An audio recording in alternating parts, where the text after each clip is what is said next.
Welcome back to my channel. So the one thing I want you to do for me is this. Please make sure you subscribe to this channel, turn on your notification button so you know when I drop another video, and please like and share. So today I'm just going to teach you on what civil service is. Okay, you would have heard people tell you I'm a civil servant. So what does it mean? What does civil service mean? It is the permanent group of trained government workers who help run the daily business of government. So they help run the daily business of government. For example, now people that are working in, let's say, the state secretariat, the local government secretariat, what do? They help run the business of what, or the local government. They help run the daily activities of what, of the local government. That is what civil service is. There is what we call public service.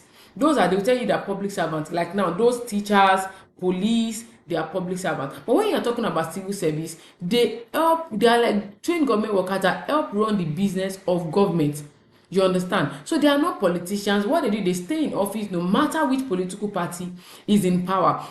So now, I taught in the last video on public administration. Public administration is the system, right? Then civil service is the people who make that system work. Everything about public administration, civil service would make it work. For example, now, if the Minister of Education changes after an election, right? The permanent secretary and directors in the ministry, they remain. So the ministry keeps what? Keeps running. You understand? So it's like a permanent work, except you are being sacked, right?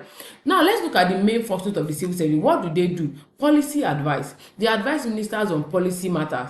So someone that works in the Ministry of Agriculture now, and maybe the person is the director or something like that, you can have direct access to minister and tell them, oh, I think we need to do this. So like, for example, now advising the Minister of Agriculture on how to improve rice production using local seeds. Then we have policy implementation, right? They turn government decisions into action. Example, supervising the building of a new teaching hospital after the president. That's another thing, you know, that they do. Also, let's look at record keeping, right? They maintain accurate government records. They keep files of all approved buildings plans in Abuja, for example, right? So function of civil service, maintain accurate government record. You go to an office and you see someone that is in charge, oh, I need this document, they bring it out for you, right? Then communication, they pass information between ministries, government agencies, and the public. So for example, issuing a public notice about new examination guidelines from WAEC. And then we have continuity. They ensure stability when political leaders change. So even if the Minister of Power changes, electricity projects continue, right? Because the engineers and administrative staff, they remain. So let's quickly go through main functions of the civil service again. After I mentioned policy advice, policy implementation, record keeping, communication, and continuity. Now, what does the structure of the civil service in Nigeria look like? The civil service is hierarchical. So we have the higher level supervising or the lower ones.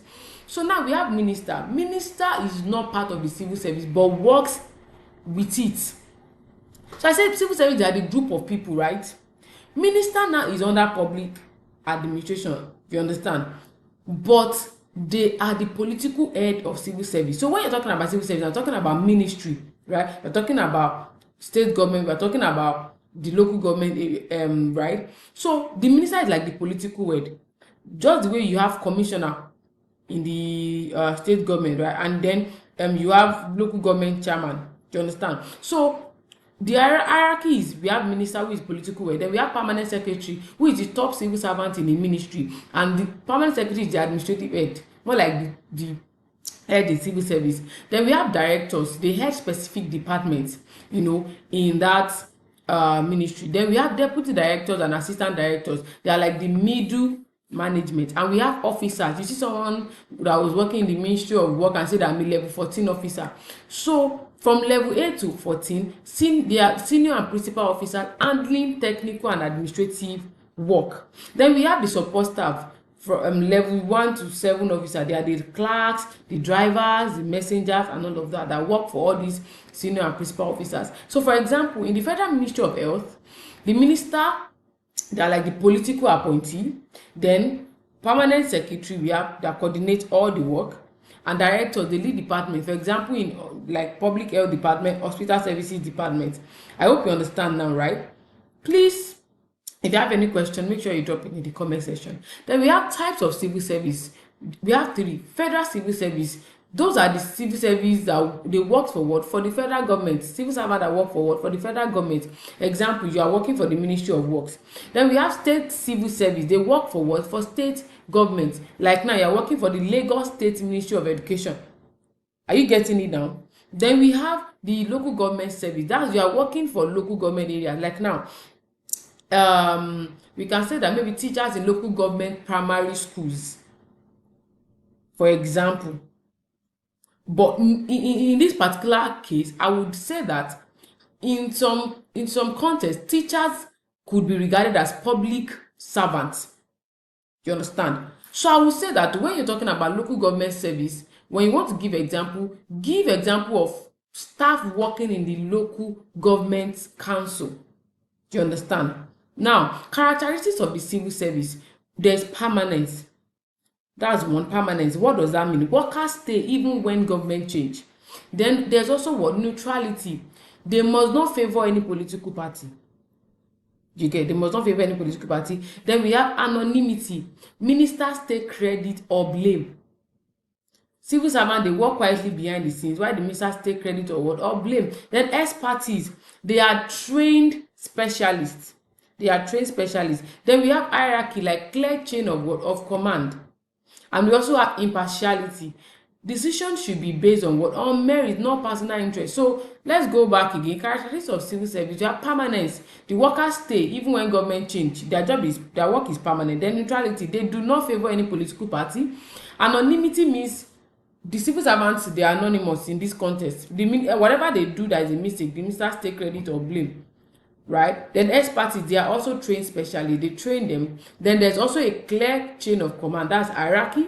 And impartiality, the decision should be based on merit, not personal interest. Then differences between civil service and public service. Number one, in civil service, they work mainly in ministries and departments. Then public service is broader. It includes like police, armed forces, teachers, NNPC, staff, and all of that. Then when you talk about civil service, it's more of administrative and technical work, while public service covers all government workers. You get it now? So even people that are civil servants that are working for the government, you can still consider them as what? Public service. But when you're talking about civil service, now someone that is working directly in ministries, you get, whether in the local, in the federal, in the local, or in the state, right? And then we have permanent bureaucracy in civil service. Then in public service, we have political office holders, and temporary staff. For example, now a clerk in the Ministry of Finance is in the what? Civil service. Are you getting it now? Now a soldier in the Nigerian army is in the what? In the public service, but not the civil service. Do you get it now? Because Nigerian army is not what? It's not a ministry. Do you get what I mean now? Now, recruitment and promotion in the civil service. Recruitment is usually through federal or state civil service commissions, right? Promotion is based on merit and performance, and also years of service, and then passing promotion exams. So I said recruitment is usually through federal or state civil service commissions. Then promotion is based on merit and performance, years of service, passing promotion exams. Then example, to join as an administrative officer, you might take an entrance exam, an interview at the Federal Civil Service Commission. Now, control of the civil service, right? Control of civil service. Civil Service Commission, they handle appointments, promotions, and discipline.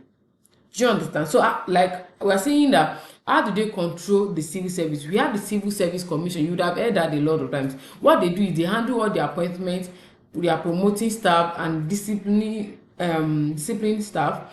Then office of the head of service, what do? They oversee the day-to-day running, right? And then we have the public service rules. Those are the code of conduct and work regulations that guide them. And we have auditor general that monitors use of funds in the civil service. And we have parliament oversight through committees. You can take your time to pause and read through everything I've mentioned again. Then what are the problems of the Nigerian civil service, or problems of civil service, aside Nigeria?